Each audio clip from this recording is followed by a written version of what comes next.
This was a good episode to catch up on because it's all about the Mustard of Rohan. Oh, God. Wow. Welcome I'm actually pretty impressed with that. This is clearly a chapter all about what Middle-earth hot dogs were like. Middle-earth condiments. Yes. The Muster of Rohan was an interesting chapter. There's a lot to discuss. But once again, we're just sort of like pulling everyone together, setting everything up because the shit's about to hit the fan. Mm-hmm. For sure, there's some moments in this chapter that are absolutely awesome. And there are definitely moments where I think J.R.R. Tolkien phoned it in a little bit. He fell asleep while writing. Yeah. Oh, no. Oh, you guys are... Either way, we are going to talk about tonight's chapter, which is chapter 3 of book 5, The Return of the King. Things are really kicking off plot-wise. We're on the precipice of war, and there are many pieces that are moving. Yeah. And I think in some ways I'm getting a little lost in the movements. My first note is, where are we? Oh my God, that's mine too. Where the fuck are they? What's my first point? Where is Mary Where right is now? Mary? What's your first point? She's like, I read and understood this book. Oh, it's an in-depth thing about Theoden's speech to the men. Let me ask you guys a question, though. Would it help if somebody summarized the chapter? Yes, I think it Perhaps. probably would. Cool. All right, Laura. All right. We'll start. All right, let's go. Chapter 3. Oh my God, could you imagine? I don't know where the fuck we are. Yeah.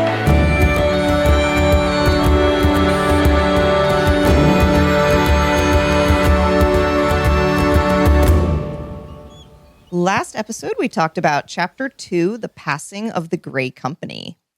After Gandalf takes off with Pippin, the rest of the group, Aragorn, Legolas, Gimli, and Merry, depart for Edoras with Theoden's men. On the road, they meet some rangers from the north, Aragorn's kin, and 2 of Elrond's sons. They deliver a message that Aragorn must take the paths of the dead and a tall staff. Merry pledges his allegiance to Theoden, and the hunters and rangers depart after Aragorn taunts Sauron in the Palantir. In Dunharrow, Éowyn begs to join their party, but Aragorn cannot allow it. Finally, they take a harrowing journey through the haunted mountain on the path of the dead, and Aragorn, Isildur's heir, summons the dead Oathbreakers to fulfill their oath by fighting against Sauron. Whew. There was a lot going on in that chapter. A lot happened. It's fucking rad. I almost fell asleep, to be honest. Like just now or during the chapter? Just now. Oh, well, fuck off. There's that was the longest catch up we've ever had. But a lot happened. A lot happened. It was good though. Good job with that. It's hard to summarize these chapters into 30 seconds. Yep. Challenge accepted for next week. There it is. RJ has done some very, very concise ones. Yeah, but she just gets angry at it, and then she just out of spite leave everything out of This it. chapter's too The fucking hobbits long. take the path of the mountain. Period. And then she puts. Before we dive into this chapter, I think it's important to say at Full of a Took, we really do try to give, as much credit to Tolkien as possible. He was kind of paving a new path with literature at the time. He was inventing styles and ways of writing and this and that. And it's all great and it's all iconic. That does not mean it's perfect. So I just want to preface that because much like last week, I have some thoughts on this chapter. Not all of them are great. And I just want to give a warning to our listeners that I do respect the man's work. I just don't like it sometimes. That's fair. Well, you don't have to like all of it. That's fair, right? So with that, my first note is... Well, okay, but before you get started on that, let's review the chapter and discuss where Mary is. And then that'll contextualize everything as we go forward. It's in the mustard. Yes, he's in the muster.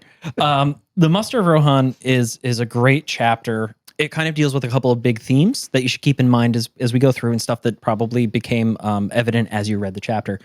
One, it's all these pieces coming together. It's the stage is set. The chapter opens with an amazing line. Now all roads were running together to the east to meet the coming of war and the onset of the shadow. That is fucking sick. Yes. That was a great line. Everyone is going east. Everyone.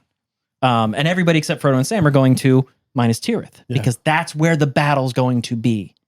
We've been told about the importance of Minas Tirith in this war against Sauron for a book and a half. And here we go. Like, this chapter does a little bit of world building. It deepens some stuff. We learn a little bit about characters we already know. But also, guys, like, you used the roller coaster analogy last time. We are right at the top. Like, hold on to your butts, kids. It's going to get wild. So where is Merry? He is with the Rohirrim on their way to the muster, the gathering of all soldiers of Rohan that Theoden ordered before they left for Helm's Deep. Right. He was leaving to go fight one battle, and he said, we got a bigger battle coming. Get all the boys together. Which, by the way, muster is such a great word. Mm-hmm. Yeah. Like, it really captures a sense of, like, gather everyone. All the strength you can muster. Yeah. That's the only phrase I've ever heard it before, and it fits. Yeah. And all the cookies that Pat could muster. Yes. Well, and Theoden says, he's like, get everybody, all the old men, all the young men, all the tall children. They're all coming. Yeah. Like, and that's what happens. like when you're like, which cookies do you want? He said, get all of them. I want the big ones, the burned ones, the small ones, the raw ones. Give them. You just rhyme with them. Yeah. You start like rhyming. And the cookies are a special kind of poetry. I love it. Well, to get back on track, as they ride, Merry is very much baggage, which is what he doesn't want to be. But because he's baggage, he has a lot of time to think about things.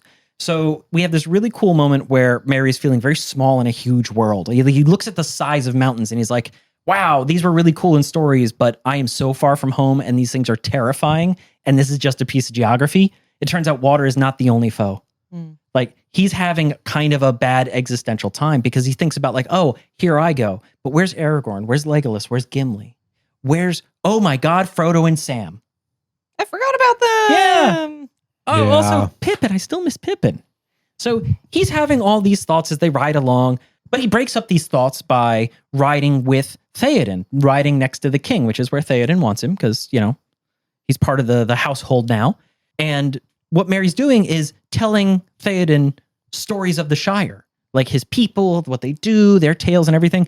You got to imagine this is like having a Smurf, like Papa Smurf come out of the book at you or come out of the TV at you. And he's just going to tell you all about the Smurf village. But as he's telling these stories to Theoden and as they're riding along together, everyone is kind of like, they're looking at it and they're kind of laughing and smiling, but in a good way, because it's Theoden on his big war horse. And next to him is Merry, this little tiny guy on a little tiny pony, just trotting along next to the king, telling him funny stories. And it's this heartwarming moment for the people riding with the king because it's like the king is lively. He is alive. He just fought a huge battle. He just came out of like, you know, an enchanted coma basically under and he sat in Saruman. the fucking medicell for, I'm assuming, months to years, potentially, with Worm time. Just not even conversing with anybody. And now he's like talking to this like baby on a pony next to him. And he's like, this is the best. Right. It's so joyful. It is. It's really cool. And it's like this real humanizing, real warm moment in kind of an otherwise bleak chapter. The end. Yep, that's it. Good night. And as Merry is telling these stories to Theoden, he's also listening because Tolkien does a real fun thing where he ties the Rohirrim and the Shire together a little bit. Because you remember a while back we talked about like where did the Rohirrim come from? Where did Errol the Younger come from? And they came out of the north and Gondor granted them the lands that became Rohan. Well, they speak a northern language and Merry can kind of make out words or things that rhyme with words. Like he can almost understand the conversation happening around him. He's like paying attention, he's listening, and it's kind of one of those things where like you ever watch too much like German language Netflix and you're like, yeah, I know some of these words. I know some of these base words. Yeah. Because like, you know, we have so many loan words in English. Yeah. Oh yeah. I love doing that. Right. But it's this or for anyone who's traveled. Yeah. After a couple of days in a foreign country, you start to pick up words quickly. Like so you're like bathroom and they're like baño. Yeah. And you're like baño. Mm-hmm. Yeah. Yeah. I don't know if it's baño, but you know. It is baño. I think it's baño. Some places. Banjo. Not all of them. Banjo. Banjo. They were telling me to play. Buongiorno. So, but the ride comes to an end because they arrive in Dunharrow. and it's getting to be night, and it's gloomy. And as the king and the troops ride up, it's this whole fucking thing because the place is guarded. There's soldiers everywhere. But the soldiers are kind of like confused, but also super jazzed because the king is here. But wasn't he supposed to be in Isengard and or Helm's Deep or just going to Edoras? But after the Nazgul flew over them, the king had decided like, hey, I'm going to take it slow. We're going to be in the hills. We're going to hide. And that's why Aragorn and the Grey Company actually split off from them because Aragorn has no time to waste. So they rode the direct route to Dunharrow, and they got there like 2 days ahead of the king and Merry and the rest. And as for Theoden, he's like, why are all my soldiers here? What's going on? And like, oh, well, a Nazgul flew over Edoras, and Gandalf said that we should meet up here instead of out in the fields in the open. And also nobody should have any fires, and we need to keep quiet and keep secret and safe. And Theoden's like, yeah, sure. Sounds great. I'm really tired. Get all the captains together, all the leaders of soldiers, bring them all up to my tent. We're going to talk about some shit because like there's no time to waste. The muster is the day after tomorrow. We're doing this. It's a pre-planned muster. Yes. Everyone else has had several days. The entire time we as readers were in Helm's Deep and going to Isengard and coming back and all that stuff, the rest of the country has just been like, it's the muster, arm up, grab your weapons, grab your horse, grab the kids, grab grandpa, we're going. It's like kind of like Bilbo's birthday. Where everyone in the country is going to one place and a much larger piece of land. Right, and some may not make it out alive. Oh, well, that was probably also true of the party. That's what, Yeah. Yeah, way more hams and way less murder. So they're currently passing through Dunharrow, but the muster is taking place in Edoras, right? No, it was supposed to take place in Edoras, but Gandalf had it moved to Dunharrow. Oh, okay. Because, well, Nazgul. Jeez, Lara, keep up. Yeah, I seriously. can't. Oh my God. It's not like it was not like a confusing chapter. But so they go to what's Dunharrow? Well, no, that's actually a question, right? Maybe an ancient place. Dunharrow is sort of the town at the entrance to the Paths of the Dead. So Aragorn passed through a couple of days ago. That's where Eowyn was, right? Eowyn is because she's still here. Okay. And oh boy, is she still at it. She's still dressed in armor. She's still carrying weapons. And she is incredibly sad. Yeah. But on their way to get to dinner, right? Because Theoden is like, I'm old, I'm tired, it is bad. I need to sit down, I need a meal, I need to talk to my captains. They have to go up this path because Dunharrow's in a valley, and the safest part is this like plateau up one of the mountain walls, basically. So they have to take this switchback road up and up and up and up and up. And Merry is just like, this is something that men cannot have created. It's like out of time. It's an ancient road, but not broken down. It's just weird and different. And that's because it's not Gondorian. It's not built by the people of Rohan either. Dunharrow is from the times before the Númenóreans came to Middle-earth. Before Númenor. Before Númenor. Oh my God. And I didn't realize that. Yeah. Pre-Gondor. Yeah. So is it just a secret fortress? Is it a temple? Is it a burial chamber? Nobody knows because the only way in is called the Paths of the Dead. But even to get to that part, you have to go up this cliff wall in a zigzag switchback road. And at the corner, every time you turn, is this old, weathered, horrid-looking statue of just like a fat little man with his arms crossed, staring. And it's kind of like, it's weird and it's weathered and it's ancient. And like the Rohirrim don't pay any attention to it because it's just old rocks to them. But Merry's having like some real weird feelings about these like rock statue men and just sort of this like, I wasn't prepared for there to be a third flavor of human beings in addition to the Rohirrim and the Gondorians. And like, he's not feeling it. So by the time they get to the top, he's just ready to like go sit down and also have dinner. They get to the top of the switchback road. They have seen sort of the entire encampment, the entire muster at this point. And Merry's sure that there are thousands of warriors here. Thousands. So, the Rohirrim are mustering. The Theoden's army is gathering. But for right now, it's dinner time. And It's very important. It is very important. So Theoden's got this big old kingly tent in the middle of camp on the top of the plateau, and Mary's and they're walking up, and Mary's got a little tent next to it. They set up for him because he's next to the king. Envisioning one of those little like mini tents in Walmart that show you Like what a the big tents look like. It's like a castle for like toddlers to play in. For like cats. Yeah. He's like, this is bullshit. But also, my first question when I read this was, what are you feeding? How are you preparing to feed thousands of people when you normally only maybe have hundreds? Right.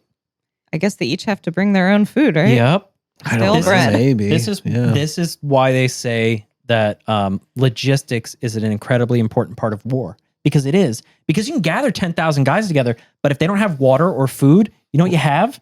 You have 10,000 people starving You slowly. have 10,000 poops in the backyard. Yeah, and that's all you got. They're like geese.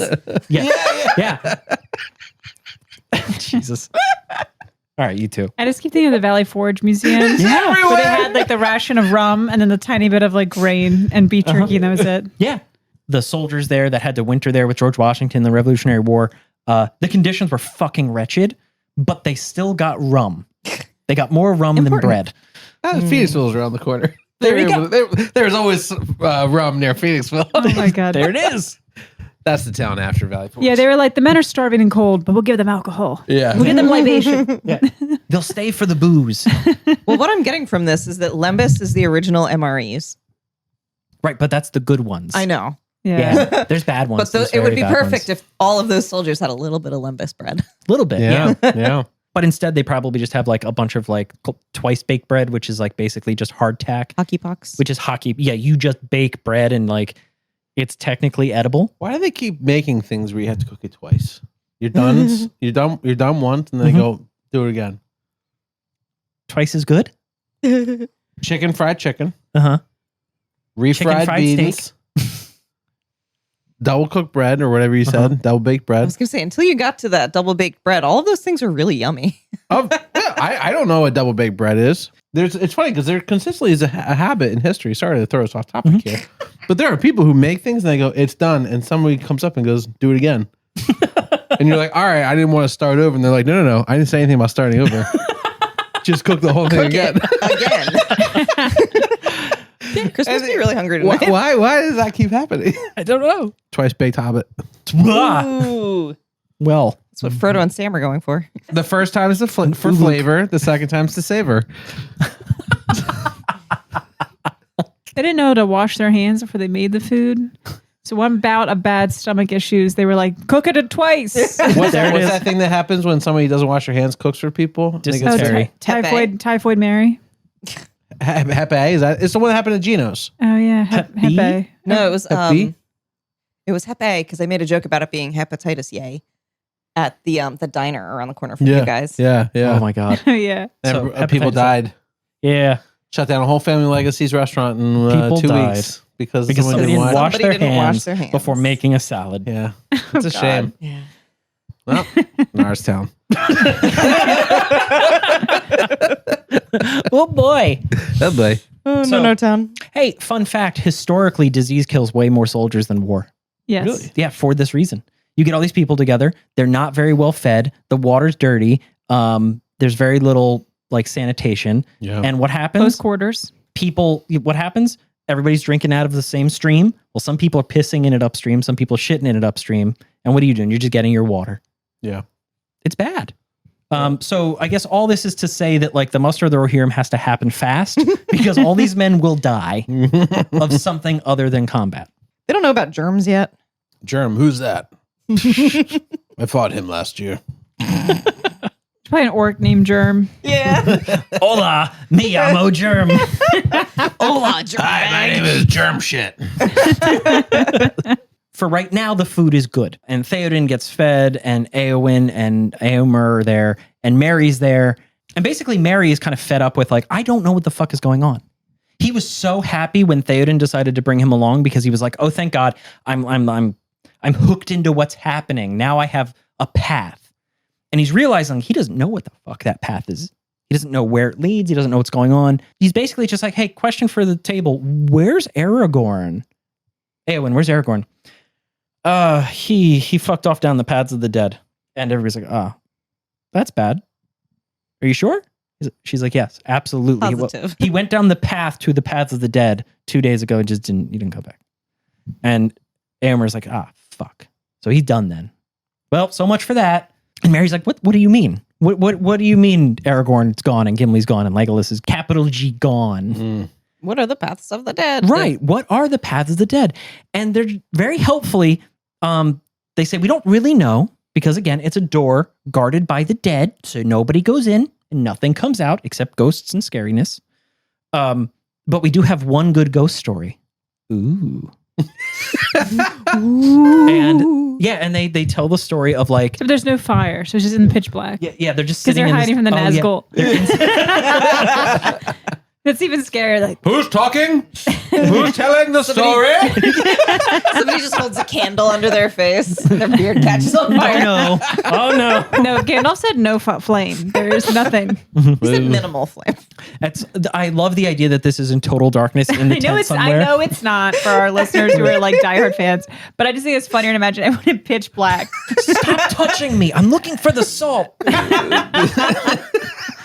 So they tell this ghost story in the pitch black. Yeah. And it's about the paths of the dead. And what are they? Moral of the story is nobody knows because their story is that, the second king of the Rohirrim and his son were riding around the country, still checking things out. It's still a very new place. And they were looking for like fortresses to hide in and strong places up in the mountains, which is, clearly what they do. So it works. But they laid the groundwork for this way back in the day. And they found Dunharrow. And, they were kind of jazzed, like, oh, we got a pre-made fortress in the mountain. Let's go figure it out. And so they climb up to the top and they get to the part where there's just a door, a black door that bleeds fear and darkness and scary voices. And an ancient man was sitting next to the door. And the ancient man helpfully says to them, the way is closed. The way is closed. The dead keep it until the appointed time. And then when they go to ask the follow-up question of like, what are you talking about? The old man keels over dead. And that's it. That's the story. That's it. Fucking falls on his face. Yeah, he falls on his face, stone dead. And they're like, yeah, and nobody has ever gone in, except for the one guy went in one time. The king's son, Baldur, goes in and never came out. He got drunk. He made a boast about he's going to walk the paths of the dead. And that was the last time anyone ever tried. And that was like 500 years ago. So, Aragorn's dead. Gimli's dead. Legolas is dead. Sorry. Somehow that was a comforting story for Eowyn. Well, the whole point of it. Supposed to be. Right. Well, the whole point was like, Éomer asked like the very reasonable question. He's like, well, how does anybody know when the appointed time is unless they go find out? And the hanging implication is that maybe Aragorn was the guy who was going to go find out and the dead were done fucking around. But it would be a first and they're not going to hold out hope because that's not the kind of party this is. I did love that theme throughout this whole chapter that hope keeps waning. Yeah. As time passes. It's getting smaller and smaller. Yeah. So luckily for Merry, he doesn't get very long to sit with this idea that 3 of his 6 friends are dead because a herald, a rider from Gondor, from Minas Tirith arrives and they bring him to the king. And this messenger walks in the tent and Merry thinks it's Boromir for a second. Looks just like him. Well, that's because, to be fair, Merry can't tell 2 Gondorians apart because this is the second Gondorian he's ever seen. Do all Gondorians look the same to you? Are you all related? Turns out, yes. Yeah. Are you related to Boromir? It made me think like, was Boromir a mistress's child? Ooh. I was like, ooh, the drama. Well, didn't it say that Faramir and Boromir weren't full brothers? No, they are full brothers, but Faramir inherited like more of Denethor's magic and more of the Númenórean grandeur, and Boromir was all piss and vinegar. But he worked with what he had. So anyway, this herald walks in and he says, "No, I'm not Boromir. I'm Hirgon, and I'm here for Theoden. Theoden here." And Gone. and I'm gone. I'm out. All this mustard must here, be gone. I'm gone. I'm here. He's the perfect messenger. He's here and he's gone. Yeah. Oh my God. I thought that was very intentional, which is hysterical. It was very funny. A messenger named Here Gone. That is amazing. The things you learn talking about stuff and saying like, it out loud. I could see Tolkien be like, "What should I call the messenger?" Like laughing to himself, like, "Ha ha ha! I got the name." This will piss people off. No, just like a little colloquial joke with himself. You know what? I like puns. Yeah. So good. But what the messenger delivers to Theoden is a token of war, a call for aid from Gondor to Rohan. And it's delivered in the form of a token, the red arrow. Now, it's an arrow with black feathers and a red painted head. And he presents this thing to Theoden, who is shaken by it. Because in his entire life, this has never come to the mark. It's never come to Rohan. Because this is Gondor calling for aid. This is Gondor saying, we are in a moment of weakness. We need allies. We need your help. We need it immediately. We need post haste. Most haste. All the haste. Everything you've got. Everything you've got. Please come, most haste. So everybody's like, Uncome. what did he say? Oh my God. Can't take you anywhere. Even our own home. I live here. I know. I'm going to bleep that out. It was so vulgar. I don't want our fans to hear it. Oh my God. That's saying something. Seriously. But so Theoden receives this token and he's like, wow, it's cool that you brought this to me, but if you look around, like, you're day late and dollar short. Like, we are already mustering for war. So, like, what is the expectation here? Why are you here? Yeah, why are you here, basically? Like, what's going on? We already got the message from Gandalf. Now we got a message from Denethor. Does Denethor not know that we're ready, that we're coming? Like, what's going on? And the messenger's like, I can't speak to any of that, but he just said you should come immediately with everyone because Minas Tirith is going to be surrounded and besieged, and we should get as many of your guys inside the walls as possible, as fast as possible. And Theoden's like, that's not really our thing. We ride horses. Horses are not great at walking on tops of walls. Also, we just got the shit kicked out of us at Helm's Deep, and like it's been a bad couple of fights for us. So like, what does that mean to Denethor? What is he expecting? And the messenger says, Denethor commands nothing. He demands nothing. He just asks that you remember all the ancient oaths and friendships. He asks that you come to Minas Tirith in its hour of need. He asks that you bring whatever you can. War is everywhere. It's here now. It's not, but it's not just here. It's coming to Rohan, but first it's in the north of the Daggerlad, north of the Black Gates. There's war and skirmishing all along the Anduin north. In the south, the Haradrim are coming up. They're threatening the entire coastline of Gondor, which, if you reference the map, is most of Gondor. Mm. And once these enemies overrun Minas Tirith and Gondor, they will come to you. At Minas Tirith will the doom of our time be decided. That's a cool statement, Yeah. and it's also something we've been hearing since Boromir's first line in the Fellowship of the Ring. Did he say that? But essentially that. He said Minas Tirith is the bulwark against Sauron. It's the long war they've been fighting. Oh, And shnikes. so we've been here. This has been the background to everything that's been happening for the last 600 pages. And now it's coming to a head. Now is the time. Now is the deciding factor. Moment of truth. The moment of truth. And Theoden says, again, we have been fighting. We've been losing. But now is not the time for prudence. Now is not the time to talk about why we can't go to war. I am coming to war. I could have brought 10,000 soldiers, 10,000 riders. But given our recent losses and the fact that I can't leave my country undefended entirely, I will bring 6,000 riders. And we will ride to Minas Tirith. And we will finish that process tomorrow, and it will take us a week to get there. And the Herald's like, oh, cool. So you'll be there to dance in the ruins of Minas Tirith and stop the goblins in the middle of their victory feast. Like that is way too long, man. We can't be having that. And this is a cool thing about this whole chapter is that Tolkien gives dates for everything. So remember when Aragorn looked into the Palantir and he said, I've seen it. The reason I have to make haste to the Paths of the Dead and take the Paths of the Dead specifically is because I have to get to Minas Tirith before 10 days. Yeah. Because that's when this city falls. Mm. A day and a week puts Theoden at like day 11 or 12. Yikes. So they don't know that necessarily. Aragorn did not impart this interesting future he saw in the Palantir. Would have been helpful. Sorry. So the herald doesn't really have a good response to that because he's like, with all haste. And Theoden's like, we're going to take our time because we have to have food and we can't arrive to a battle tired. Also, it's 300 miles away. What's your macaron situation? Right. Like, and Theoden's like, but you know what? This isn't the time to talk about any of this. The nighttime is not the right time. We will talk about war in the morning. I'm going to bed. Mary, go to bed. And so they do. They go to sleep.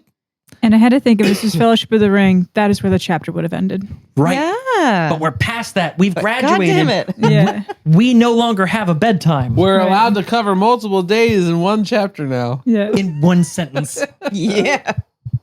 The morning starts with Mary being like shaken awake. Like, hey, get the fuck up. The king needs you. And Mary's like, I said I would get there at dawn. It's still dark out. And the guy's like, the sun didn't come up. You really just need to put your clothes on and come. We need you right now. When Mary arrives at the tent with the king and with Éomer, with Éowyn, and the original Herald of Gondor, there's now a second Herald of Gondor. A second rider has arrived. And they're like, what's up with this no dawn? And he's like, this shadow comes from Mordor. It comes from the east. It's been creeping westward. It has followed me here. And that's why there's no dawn. That's why the world is gray and muted. And so the herald tells Theoden, like, this is it. This is the war. It has begun. The battle has started. This is it. This is the opener. And that shakes all the rust off of Theoden because he's like, well, okay, fuck it. If it's on, it's on. There's no more hiding anymore. The first shot has been fired. There's no reason to creep around with no lights on. There's no reason to waste even a single minute. We were talking about food. You know what Theoden's next question is? How much food's in Minas Tirith? Because we're going to have to ride super light if we want to get there as fast as possible. So you have to be able to feed us when we get there. And the dude's like, got you. We're good. We've been planning for this a long time. And Theoden's like, okay, we're not waiting for anybody. Get everybody going right now. Like this moment. Éomer leaves the tent, walks outside, he kicks some people, horns start blowing, and everybody starts getting ready to go. And he turns to Mary and he says, Mary, I release you from my service. It's been great, but I'm not taking you to war. It's not you. It's me. It's not you. It's war. You can stay with Éowyn. You're welcome to stay in my lands for as long as you want and do whatever you like. But you're not. He's being like, let go. We're He's getting restructuring. laid off. Sorry, it's war now. And what can we do? And Mary's like not having it. He's super upset. And Theoden shuts him down with like, we're not talking about this right now. I am the king. You're released from my service. I'm going to war. You're not. Father says no. Yeah. What do you do? We're focused on profitability. Oh, no. God damn. And to their credit, the Riders of Rohan, the warriors, the Rohirrim, everybody takes it really well. And they're just like, okay, it's time to go. I guess we're going. Yeah. And there's not a lot of crying. There's not a lot of wailing. There's not a lot of like, why the fuck isn't there a son? Nobody's happy. People are subdued, but everybody's doing their duty because this was always going to be the start of a war. This is the plan. This is the muster. This is why we're here. Exactly. Yeah. And so the plan is for them to first go to Edoras to gather up any stragglers, anybody who might have not gotten the message that, wait, sorry, the muster is actually at Dunharrow. But then they're going to Minas Tirith and they're going to run. And it's going to be way faster than Mary's little pony can go. Poor little Stibba. And all the warriors assemble along the side of the road. And the king starts at the back and their party moves up the road. And as they go up the road, the warriors peel off and kind of follow them up. Like church funeral style. Yes. Like like the emptying of the pews is as the king passes you, you get into line. Yeah. Reverse airplane. Yeah. And as they go out, Mary's with Théoden. He's still at a place of honor at the king's side. And they get towards the end of the line. And he just happens to make eye contact with this one young warrior with these like dead gray eyes. These are eyes that hold no hope to knowingly go to death. And so they ride this way all the way in this like glooming darkness to Edoras, where they pick up like 60 guys who didn't get the message. And they take a quick break and Theoden turns to Merry and is like, this is it. End of the line for you, bud. You can stay here. And Merry's like, no, I'm not going to be baggage. I'm not here to be left behind. I have a sword. I have armor and a helmet because Aragorn asked that Merry be armed and Éowyn did it. So he's got arms and armor. He's a little soldier. He's ready to roll. And he wants to go. And why, Theoden, did you take me into your service if not for me to fight for you and with you? Because remember, Merry was ready to kill for Theoden before he really knew what was going on. Theoden says, I took you into my service to protect you. And this is also to protect you. You are a small hobbit on a small pony. And in the war we're going to fight, the battles we're going to, honestly, what can you hope to accomplish? And Merry's like, I don't know. I can't answer that. We won't know unless I go. And Theoden's like, again, we're not talking about this anymore. He's making a pretty convincing story. Right. Like on his side. Because, well, yeah. I mean, yeah. Who knows what will happen? Theoden's like, I know what will happen. You won't get there in time because you're going to ride a tiny pony. I know what's going to happen. You're going to die. Right. And Merry's like, fine, I'll hang on to somebody. Yeah. I'll hang off a saddle. I'll fucking walk there and I'll show up weeks late and you'll all be dead. Tie me to a horse. Yeah. Put me in a bag somewhere. Yeah. He's already gone for an orc back ride. How different could it be? Right. But Theoden is like, we're not talking about this. It's over. It's done. You stay. My house, my rules. Everybody get ready. And all around him, the 6,000 warriors that are going to Minas Tirith start getting their gear together, start getting back on their horses. They took a break at Edoras, but it was only a break. And as Merry's kind of like dealing with this, like he's going to be left here, somebody comes up behind him and is like, hey, heard you want to go to war. You want to ride there, bud? Like a drug dealer? Yeah. Like, hey. Heard you're looking for some war? Yeah. Where there's a will, there's a way. And Merry looks up and it's that warrior with the dead fucking eyes. And he's like, what?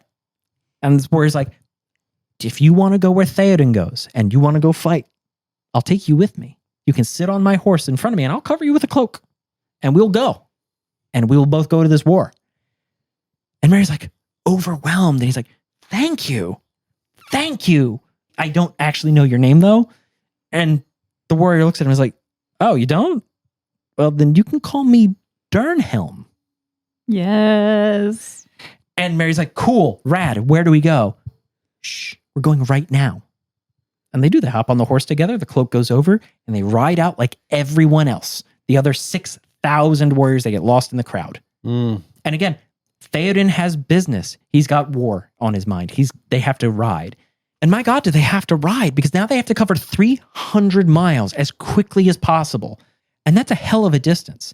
And Tolkien again does this thing where he kind of like, they ride for a day and nothing, and then they ride for a day. But as they've approached the westernmost part of Gondor, right, as they get near the border, they get single riders like riding into the column, just like wild people out of the country, talking about there's war, there's orcs, there's a host of Sauron north of the Entwash, north of the river, north of the swamps, coming westward into Rohan from the northeast.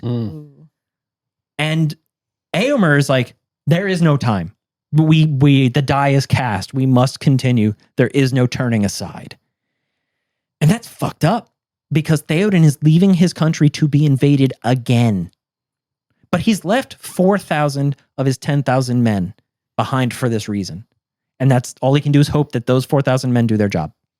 Everyone else has to ride That's east. about as many people as they had at Helm's Deep. It's more. Maybe more, right? It's more. So yeah, I mean, that's a good amount of people he left behind to kind of guard. It may not be enough. Right. But it's not nothing. I appreciated him being like, I'm not sending everybody. Mm-hmm. I have to protect this a little bit. Right. I'm king of everybody, not just the ground I'm on. Yeah. Tolkien tells us that the Rohirrim ride for 5 days. And as they ride, the hope of every warrior fades each passing day. Because the king is leaving his kingdom while it's under invasion. Because as they ride eastward towards Minas Tirith to do battle with the entirety of the east, not just Sauron and his orcs, not just the Haradrim, not just Sauron, but all the armies he's marshaled. And as they ride, they pass the Beacon Hills, where the fires were lit for the Muster of Gondor. But those fires are dead. and cold and dark. And as they ride eastward towards Minas Tirith, every mile, the shadow gets deeper and it gets darker, and they ride into it. And that's where the chapter ends. Okay, so the Muster of Rohan, I gotta say, Fucking rad. really, really, really great chapter. And I did not agree. After listening, well, I didn't love it. Unmarried. Sorry. Glass Shield. No, there were parts you didn't like as well, Chris. And you said I was that at the going to very say beginning. there's parts I didn't like, but I liked the chapter, but there's parts I didn't like. That's different than saying I didn't like the chapter, but there were parts I liked. Mhm. Right. The thing though that is that we had such a false start. What? The first paragraph of this is written both beautifully and terribly at the exact same time. The first sentence is fucking great. What's the second sentence? Said Pippin. Yes. No. Is Pippin in this chapter? No. No. So why the fuck are we talking about Pippin?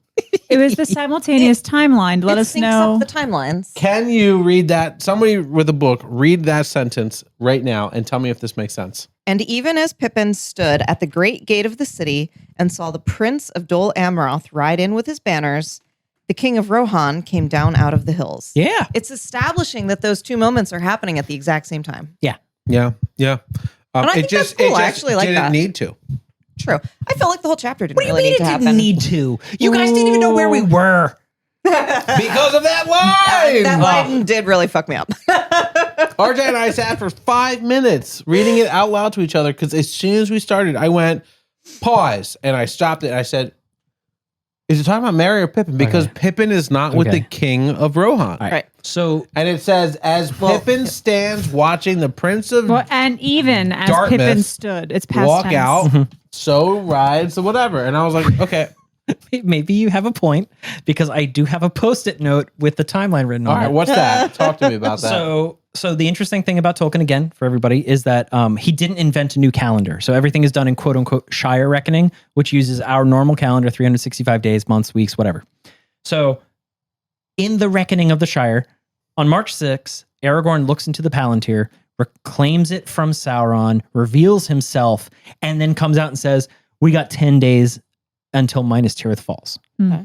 So that now means March 16th is the last day that is the death day of Minas Tirith. 10 days? 10 days from the 6th. Yeah. 10 days from the moment he looks March in the 16th Palantir. is death day. Got it. Death day. Thank you for saying So that. then 2 days after that is when Aragorn goes down the paths of the dead.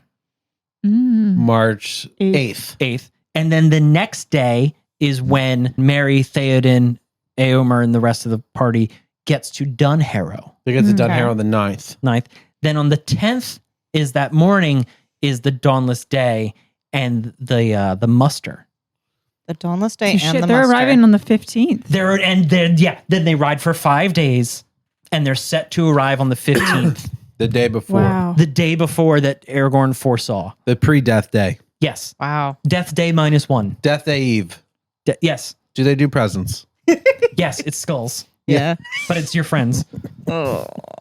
That's dark. I don't like this. Change it. Oh, that's wild. I had to read it a couple times to be like, And yet she Okay. fucking smugly looked at me 5 minutes ago and says, they were setting up that it was happening at the same time. Yeah, Well, because I she figured it worked out. really hard. Yeah, I thought a lot about Yeah, it. that's my point. It's hard to figure it out. Oh, Chris. What side are you on? This is where the cool kids sit. Anyway. I thought the whole chapter was like, we didn't learn anything new. We learned 3 things new. First, Merry loses his job with a pink slip at 6 a.m. Okay, but he still ends up going the same place. So Oh, yeah. Well- That's new. That's new. In secret. 2, we learn the identity of the dead person that Aragorn comes across. Yeah. oh yeah, I was going to I'm bring that up. assuming. Yeah, Brago. I was going am to bring that correct? up. Not Correct in my Brago. assumption on that? Yeah. Okay. Baldor. Baldor. And, Baldor, son of Brago? Yeah. Yes. Sorry. And 3, we learned that when old guys die at the gate of the paths of the dead, the first thing that happens is they're going to smash their nose as they fall forward. Well, yeah. None of these are essential to the plot. I'm just saying. I mean, If we had skipped this chapter, you're talking about just been essential to the like, plot. Can we hey. go back in time to when a willow tree ate Merry and Pippin? Was that that was so essential cool. to the plot? That was so no. cool. How No. about when a big hairy man confiscated them for fucking 72 hours in the woods? Was that essential to the plot? No. Goldberry is pretty cool, though. What's essential to the plot? The plot No. doesn't matter. Nothing matters. What I'm saying is, if we had skipped this chapter and just been like, okay, Theoden and Merry and the Rohirrim are here now, like not much would have changed in my understanding of the plot. So, But so much would have been lost. Yeah, they are. You're right. There is a lot of character development and world building, for sure. They're But if setting there up is so a- much. if there is a way to describe the way in which plot moves, and let's say on a yardstick, every little tick is the plot moving forward. Yeah. We may have only gone 3 inches in this chapter, but it described the anticipation of this plot Of like change. 6 inches. Of like it was a solid 6 inches. There we go. Chris loved It it. was above average. I think the parlance is a thoroughly adequate wienering.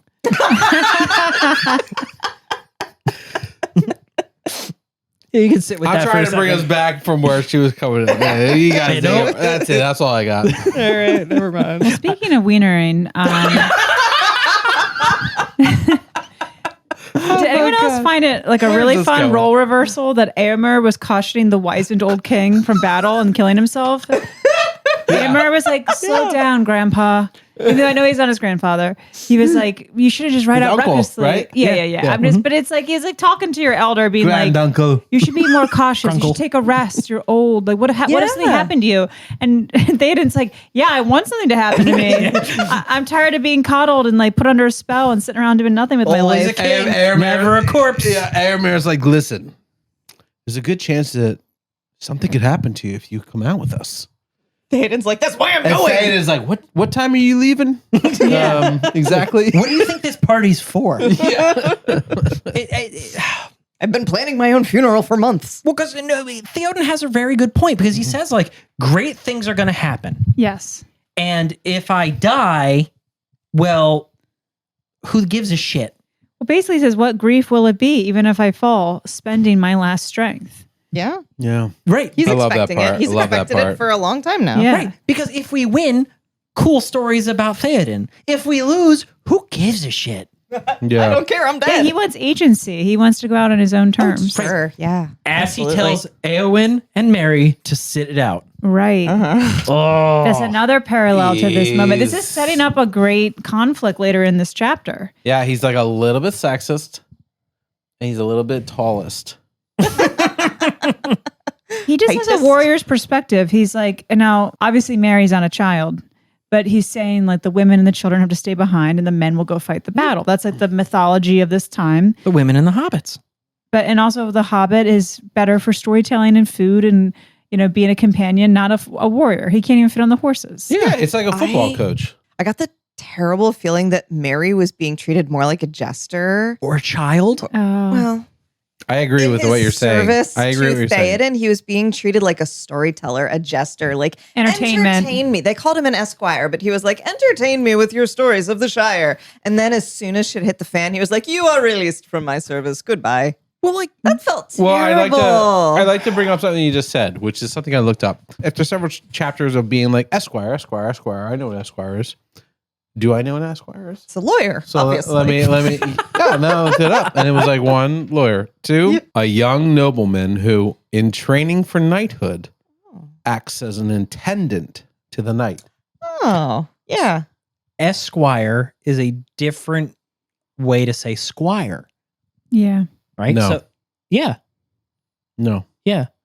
An attendant to a, Squire has a silent e in the beginning. I'm dying inside. You made Pat's voice crack. I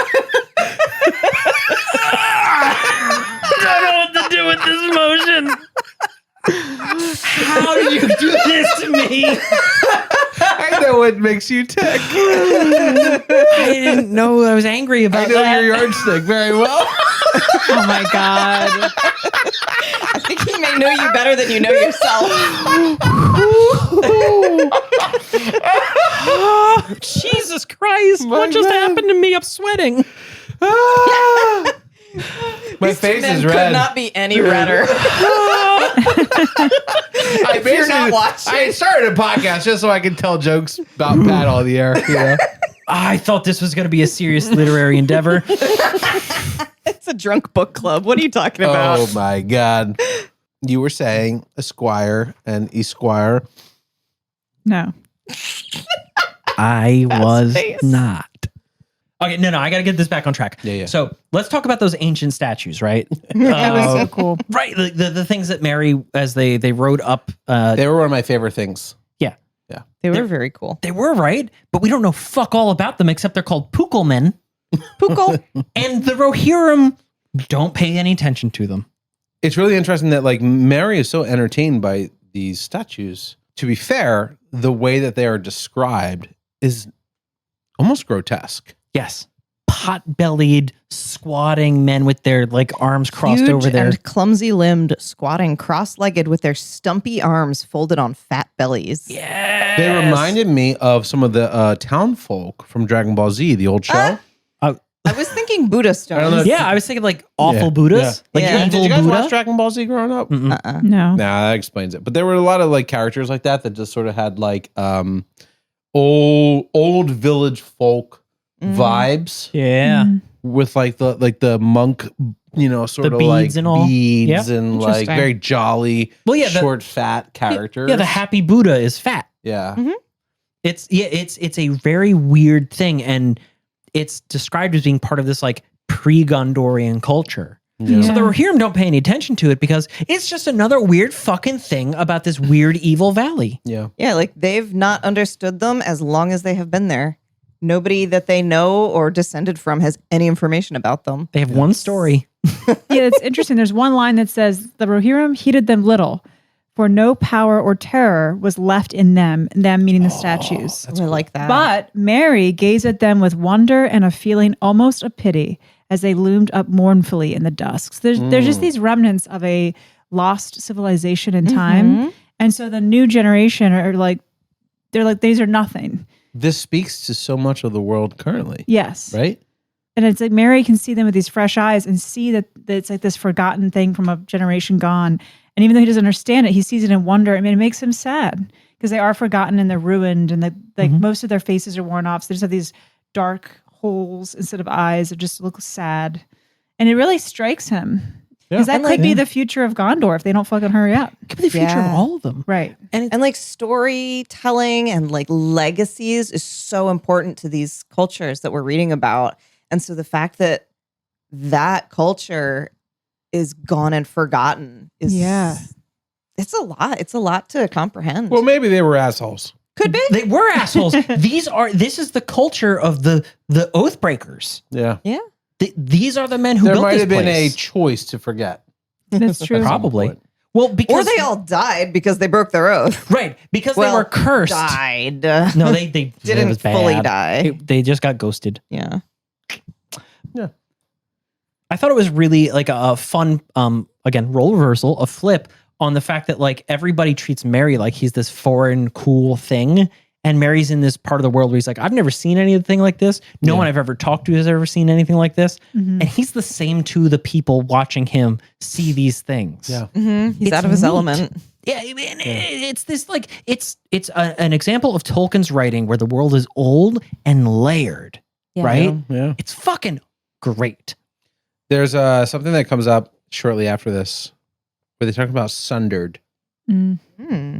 The only other time I've heard that word sundered is when we play the Lord of the Rings board game at our house. And Journeys through Middle Earth. It's fucking rad. Journeys Middle It's so Earth is good. awesome.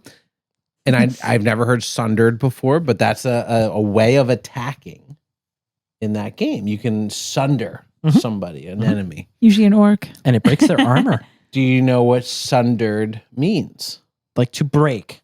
No. Based on the context clues, of when they use it, I thought it was like to split like It's a path. to split in half. Oh, break asunder. Right. So it's not Yeah, just yeah, like yeah. to break something, it's to Specific. specifically separate it in half. Interesting. So if you're sundering an enemy, you are cutting them into Splitting that two. shit. Like, so Hammer got sundered. Oh. Yeah. Multiple times. Multiple times to the point where it became Hewed, Shit. you know? Hune. Hang on. I too have a link to Journeys Through Middle Earth Yeah? from this chapter. Okay. That same page, they said that Aragorn had been in a fey mood. Yes. And that was one of my cards because I play Aragorn in that game. Oh, wow. And I was like, that's interesting. I wonder what that means. Did I ever look it up? No. I just kind of assumed it was like the to be otherworldly fair, I type. do that all the time. of I go, Fae. not going to look this up. Then I move on. I was just like, well, that's an interesting card. What does it do? But like, I thought it was like, okay, an otherworldly kind of fae. No, when I finally looked it up today, fae can also mean like destined to die. Yeah. Oh, shit. And so that describes Aragorn so Whoa. fucking well in this moment. Yeah. Now I realize why they crazy. took that phrase and made a card out of it for A the game. fey Right. Wow. mood. Because Yeah. like at first you always think it means like a fairy or it's like a higher I power thought it was a being. fairy thing. But one of my favorite definitions of it is also a death-seeking frenzy. Ooh. Like, so it could be when they say a fey mood, that means like a death-seeking frenzy. Yeah. Theoden. So that's why Eowyn's. Theoden. That's why That son Eowyn of a bitch. says that. She's like, I thought he was in a fey mood. That was so cool. I Yeah. just loved all those things coming together for me. I'm so Remember glad that? you Do you looked that guys up. I was actually going to say that. Did you guys ever hear that song? I think it was the 90s, and it goes, "Do you want to die?"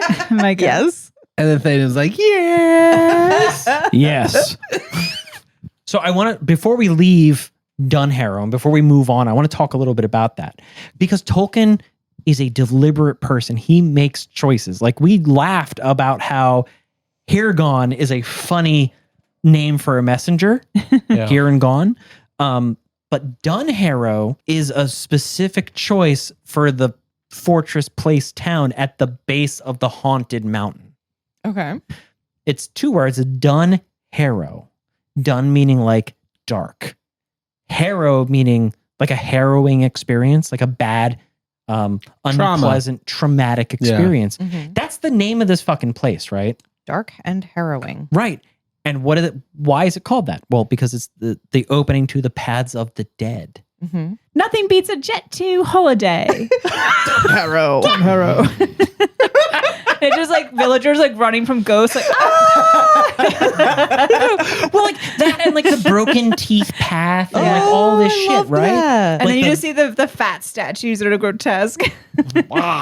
Yeah. So the broken teeth were like these like smaller standing stones that led to or were part of the Path of the Dead. Yeah, it was the one that Aragorn and the Grey Company took. It was the unshaped stones up So the like middle. they're there. They're on the beginning of the Path of Yeah. the Dead, which is pretty cool. It is neat. And like just the fact that they look like teeth. Mhm. Oh, they're gonna get et. Yup, they're going to get They're it. gonna get chewed up. Oh my gosh. So what's neat though is that we learn this chapter about the identity of the armored skeleton. Oh, I love inside that. the paths of the dead. That was cool. We learn that it's the son of Brago. Brago being the second king of the Rohirrim, who explored the place and they got the riddle with the old man who just fell on his face and Is whatever. there any way that this could be related to Baldur's Gate, which is that video game that just came out? Okay, so Wait, kind just of, but came not. out? Yeah. Just came out. This guy, Baldur's Gate. It's been a ancient. video game since like the 2000s. No, what? No, go back. Baldur's Gate Am I 4 wrong? is Even when longer. D&D got popular and sexy. I thought Baldur's Gate was like a new thing. No, the I new don't know. one, the new Baldur's Gate is like the Is that best. an old franchise? Yeah, I never heard of it. It's like it's Played one it on of like the. the PS2. It's one. Yeah, all that's when books. I played it.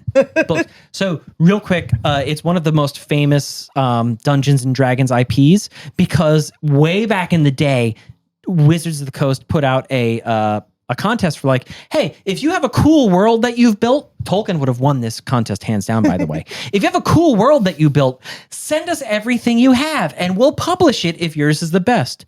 So this guy who'd been playing Dungeons and Dragons for like 25 years was like, here's my 25 encyclopedias of this world I made. So this came out in 1998. Oh, Wow. Yes, It was an RPG developed by BioWare. Yep. Yep. Oh, BioWare. That's old shit.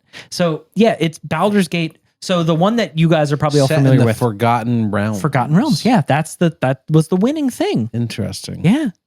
But That's not Baldur. no. Well, Baldur's Gate. Baldur is actually a Norse god. Okay. Oh, okay. Yes. It's spelled with a U, not an O. Baldur. Yeah, that's a Baldur. different thing. But it's this whole thing, and Tolkien loves word games. I feel so- like that Norse god is in God of War. right.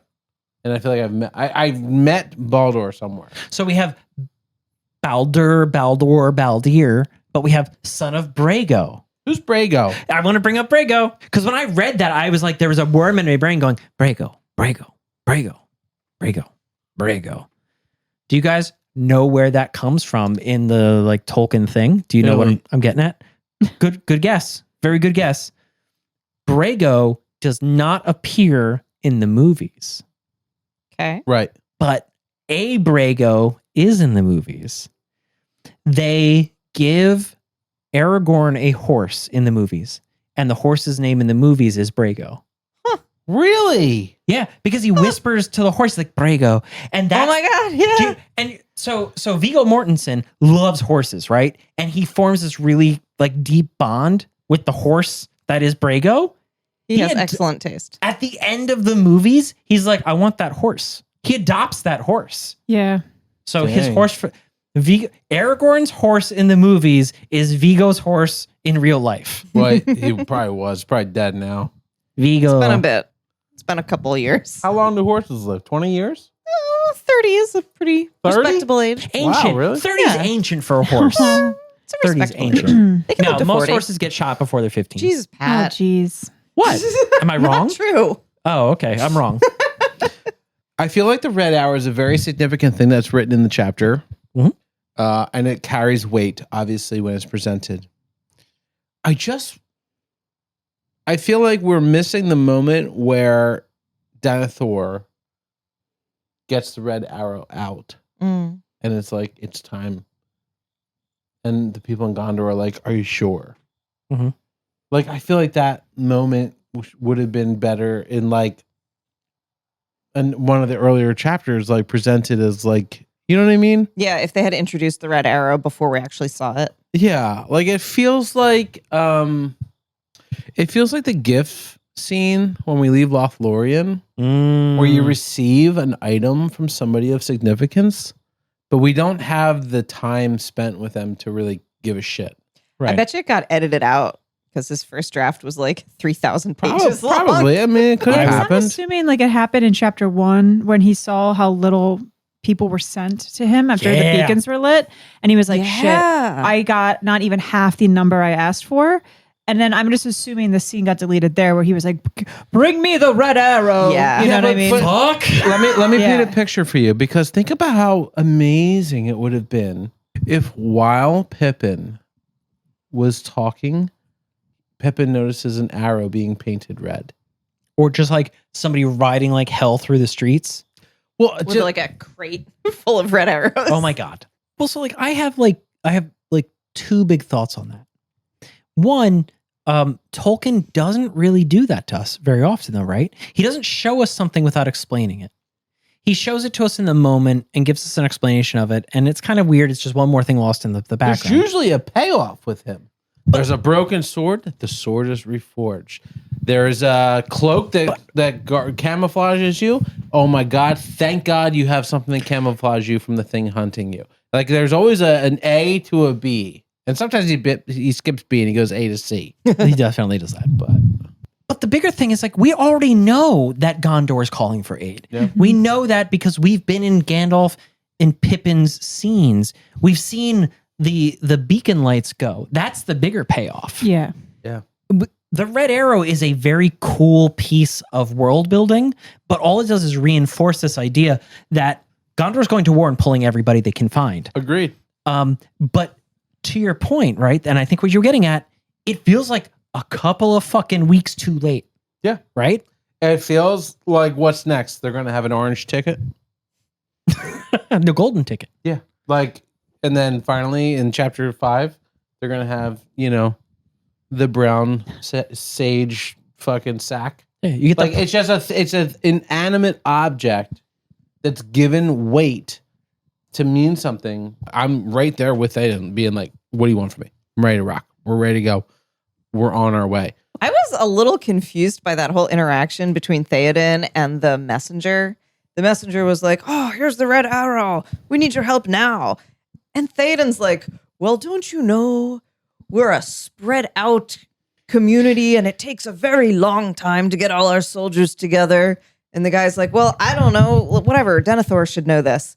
And he's like, well, good news for you. We've already done that. It's like, what are we talking about here? It was a confusing conversation to me. So in hindsight, though, in discussion, though, doesn't this highlight just how important Gandalf is to everything that's happening? Yeah, it does. Because without Gandalf, shit would be too late. It would be a day late and a dollar short. It would be a day late and a dollar short, but everything that's happening would be more impactful. It kind of feels like two chess players to me. Like Gandalf's the white side and Sauron's the black side. Yeah. Like, you know what Gandalf's doing? He's spoiling everything. He's just the king of spoilers. He is. He has to get his moves in motion. Two people flirting, and he's walking up and going, you know he likes you, right? Just talk. And he's walking away. He's going up to somebody else and going, dump his ass. He's no good. And then he's walking up to somebody else going, She's single now. They were talking shit about you behind your back, so I wouldn't trust him. And he's just going around fucking spoiling everything. He's not letting anything play out normal speed, normal time. They don't have normal time. Yeah. I remember a time I walked up to somebody's girlfriend and I said, the only reason he likes you is because you look like his ex. Oh, that's a total brutal. Gandalf move. I was like 17. Gandalf was like, I'm dealing with you because I like Bilbo, and you remind me of Bilbo. Oh, fuck. You fucking little hobbit dickhead. Another thing that's really funny that happened is there's a moment where Theoden is like, okay, we're going to go now.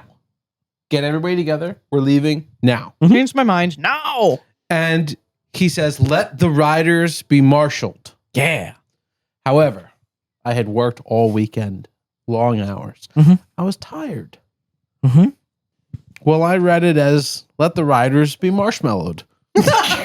Oh, roasted on the pit. That's just Smeagol. And I had to go back. I had to pause it and go back, and I went, no, there's no way he said marshmallowed. And I was like, Marshall, that's right. I read it wrong. Okay, sounds good. I want to talk about the song that they sing for Thane and Thengol's son and Theoden and whatever the fuck it is.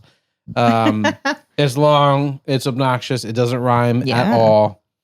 But we got a song. We did. And I was saying last week I missed the songs. And we got it. We didn't need it. Well, because all of our songs are normally about the past. This one's about the future. This one is being sung in the future about what is happening right now. The funny thing is, I was that was like, cool. spoiler, Tolkien. How It are there was. songs if the world's over? You are insinuating that there are still humans in the future. I was like, spoilers, spoilers. yeah, it was really interesting because the way that the paragraph before is written, it's like Mary is like, listen, I need to do something. I need to be valiant. Everyone in the fellowship has gone to war except me. And I Even can't Pippin. be dismissed from war. I'm by your side, Theoden. And when they write songs about this, I don't want to be known as the person who didn't join you. I don't want to be cast aside in the songs. And then Tolkien has a little laugh. And he goes, pause. Here's the song they write about Theoden's ride. And there's Mary's no not mention of Mary. They don't even say that he didn't do shit. They just don't even mention him at all. And then it cuts back to Mary, and he's like, "Yeah, gotta do something. Gotta stay a part of the song." Yep. And you're like, "You don't make it, buddy." There ain't no hobletier in the song. Yeah. God, that's so fucked up. Yeah, Narrator. yeah. Mary was left out. Yeah, exactly. And in the history of time, he was forgotten. yeah. Moving right along. So I just thought that was really, really funny how that, that played is out. holy I didn't shit. even notice that. Yeah. That was really funny. We had a good chuckle about that when we were reading it. God, that's fun. You know what's really interesting though? Right after this happens, they talk about the Wald of Rohan. The wold? Wald? Yeah. The Wald is a big scary. The wold is full of marriage. Yeah, marriage. And love. WOLD, the Wald of Rohan. Do you know what that means? What is the Wald? The Wald is a piece of high, open, uncultivated land, otherwise known as a moor. Ooh. Right. The moors of Rohan. Open ground, horse country. Yeah. Okay. Thanks, Chris. So that was interesting. Yeah, that is. New word. Yeah. There's this. Your vocabulary is expanding so much from these Well, books. it's funny because I was talking to my lawyer today and I was like, so in the world of Chris. And he was like, shut your fucking mouth. And I was like, sounds good. In court, you will shut the fuck up. And I was like, listen. You're like, okay, sorry, Esquire. Esquire. Do you know Simon about S. the vegans? Oh my God. But it's funny that you say that because, again, Tolkien is a linguist. He loves words. He builds these things into everything. Every name is important. Every name, every world, every world. Every world. I mean, it is. It is. No, truly, it is. There's significance in The every name. world of Tolkien. Well, speaking of great names for characters, we have to talk about Dernhelm. Oh my God, yes. Dern- Yes. I love the way this character is introduced. I love that first Mary notices them just in the crowd, looking dejected and like they're just riding to their death, and points out their gray eyes. Mary's having a careless whisper, and then this person sneaks up behind him and whispers in his ear, "You wish to go whither the Lord of the Mark goes. I see it in your face."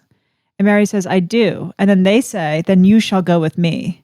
Mary says, "Thank you indeed. Thank you, sir, though I do not know your name." And the writer says then, "Do you not?" And is actually kind of taken aback. And then says, "Well, then fine, call me Dernhelm," which, do you guys know the definition of Dernhelm? Yes. No. No. Take it away, Pat. I know helm is like helmet. Right. So we're calling Helm people is hats helmet. again. So it's somebody with a helmet on. Dern is an Old English or Scottish word that means secret or hidden. Yes. What? Yup. Hidden So head. he has a secret hat? Secret face. It might mean that he has a small head. That's But there's a lot disappointing. of context clues here, which are really great. This is going to be a really fun payoff. Is all I'm But gonna I say. want to know, yeah. Like he what? says, call me Dernhelm, secret helmet. But who is he really? So they say, "I don't know your name," Yeah. and then they're saying, "Oh, you don't?" Insinuating maybe they do, and then they go, "Well, Yeah. fine. Then you may call me a secret, like a hidden helmet. like a hidden face." Yeah. Heidi helmet. Heidi helmet. Like a secret Interesting. face, so a Heidi secret hat. person that's hiding behind a helm. That's really fun because I would not have picked up on that had you not brought that up. Helm starts with H. Hammer starts with H. It's Hammer, guys. It's Ham Hammer. Back from starts the with dead. H. No, I'm just kidding. Well, I mean, we have an Ham-fast. army of the dead. Why can't we have a Hammer of the dead?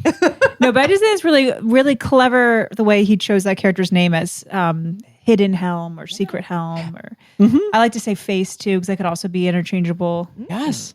Yeah. And it all goes back to Tolkien choosing his words very carefully. They all matter, even when they're made up.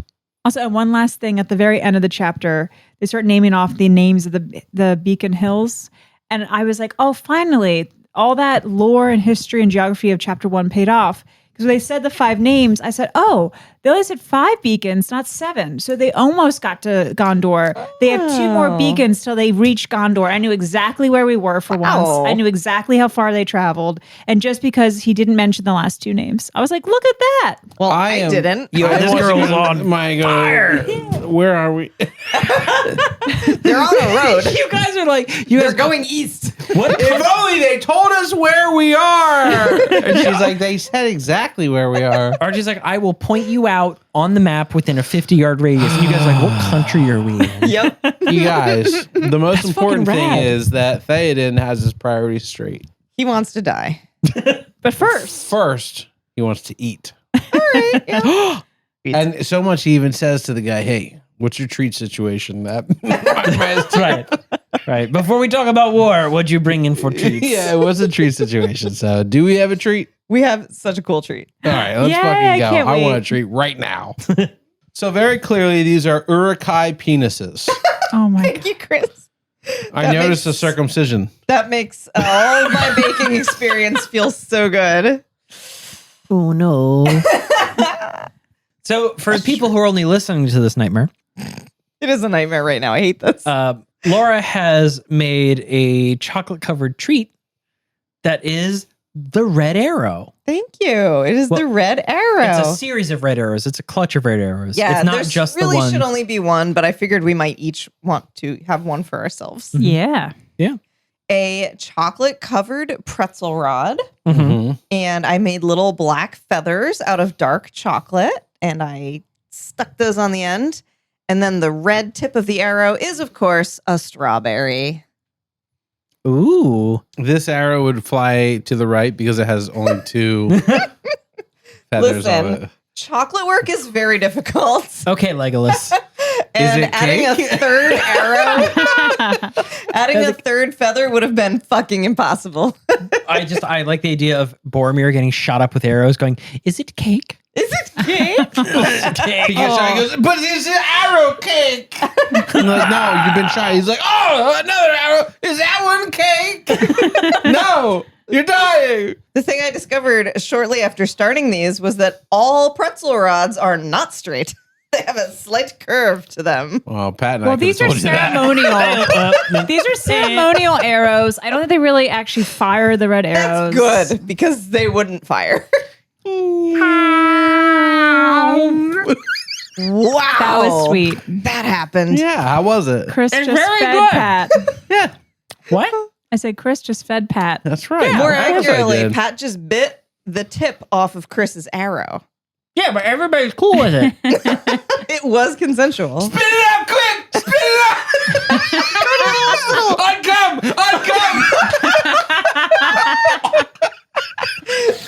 Don't choke my husband. Well, Laura, should we also partake in these Here you go. You arrows? got the rest of this one. Thanks. Well, cheers, guys. Cheers. Cheers. Cheers. Yay. Now It's everybody, very sweet. It's nice. it's a pretzel rod with dark chocolate. Is this homemade chocolate on it? No. I do not make my own chocolate. No, I but know it's, you, I wouldn't be surprised. but it's Ghirardelli, which is better. Oh, nice. It's high quality chocolate. Mhm. We got milk chocolate on the middle, and then dark chocolate for the feathers, which are meant to The be fletching. black. These are really yummy. Thank you. You're welcome. The feathers are nice. Dude, these would be so good with peanut butter. Are there more of them? Yeah. Well, not more. No, not for you. I gotta say, chocolate covered pretzels are from heaven. Can't go wrong. It's great. Yeah, these are They're so delicious. good. They're from Gondor. They're from Gondor. They truly are such a gift to humanity. Mm-hmm. Are you sure? It's a call to war. There's 6,000 people. They're not all going home. Yeah. These are one of my favorite treats so far. They're You so were good. You're supposed to, Thank you. you're supposed to laugh. This is a male privilege. I don't have to. What the shit? I don't know what they're talking about, but I heard something about male privilege. Yeah, I don't know why. I'll figure it out tomorrow. I can do anything I want. Male privilege. Well, thank you all so much for listening Boys and will be watching boys. as always. No, I'm just Lesbian girls. Next week it will be just me and RJ. Yeah. Anyway, so I think it's important that we recognize one thing before we end this podcast, which is that Wait, is this the last episode? We're ending the podcast right now. What a cliffhanger. We're going to war. Sorry, chumps. so I think it's important. Damn, girl, you spit all over me. Yeah, you got her. You got her. Not gonna say it. Not gonna say it. Not gonna say it. Not into a microphone. No, is that what are you from the Wild West? Oh, that's The court of the saloon. oh my god. Actual spit takes are few and far between, but we get them. By God, do we get them? And it turns out Laura's a spitter. We can't. Coming home with you. So if there's one thing that I learned this whole chapter, it's that when you are presented with the red arrow, which is the signal for going to war, Yep. you have two choices. One, you prepare the men, you prepare the horses, you say goodbye to your loved ones, and you prepare to die. Mhm. Or you just eat it You and just it eat goes it. away. Problem solved. Problem solved. Can you imagine that? It would Mary, be great. I kept you here for a reason. Eat this. Oh my God. Théoden should think twice about next time he's got one of these in front of him. You know, he could just eat it like a pretzel rod. Is it made of wood? Is it made of pretzel? Only one way to find out. Is pretzel made of wood? Find out next week on Fool of a Took. Well, like, so they say don't shoot the messenger, right? But if you do, who's gonna know? Yeah. Who came? I think the messenger came up with that phrase. Don't shoot the messenger. Everybody's like, that's catchy. He's like, yeah, it is. I know. Don't shoot me. Please don't shoot me. Right? It's not my fault. Not my fault. But listen, honestly, chapter 3, The Return of the King, decent chapter, lots of good. Great chapter. A couple questionable things happened. Amazing. More things. importantly is that we are on a path to destruction. Yeah. I am interested in where this is going to go. I am pumped. I am excited. Mhm. So far, The Return of the King is fantastic. Yeah. Does anyone know what the name of the next chapter is? Yes. What is it? The Soup of Middle Earth. It's chapter 4 of book 5, The Siege of Gondor. Get the fuck out! Yo, get ready. Get ready. Get ready. Uh-oh. It doesn't- I feel like that came way too fast. It doesn't- There's a whole book left. It doesn't. She says that a lot. Anyway, that's it. Thank you guys so much for tuning in for another episode of Full of a Took. This has been a wonderful one to talk about. I especially appreciated it when I had chocolate covered pretzels to eat. That was my favorite part by far. Anyway, we got another chapter next week. Once again, chapter 4 of book 5. The Siege of Gondor. Ooh, Yo, boys, we in it. it's getting real. Don't shit on the carpet. Person, no. Oh, she's no. pooping right now. I feel like that's it, right? Yeah, Yeah. that's it. Cut. All right.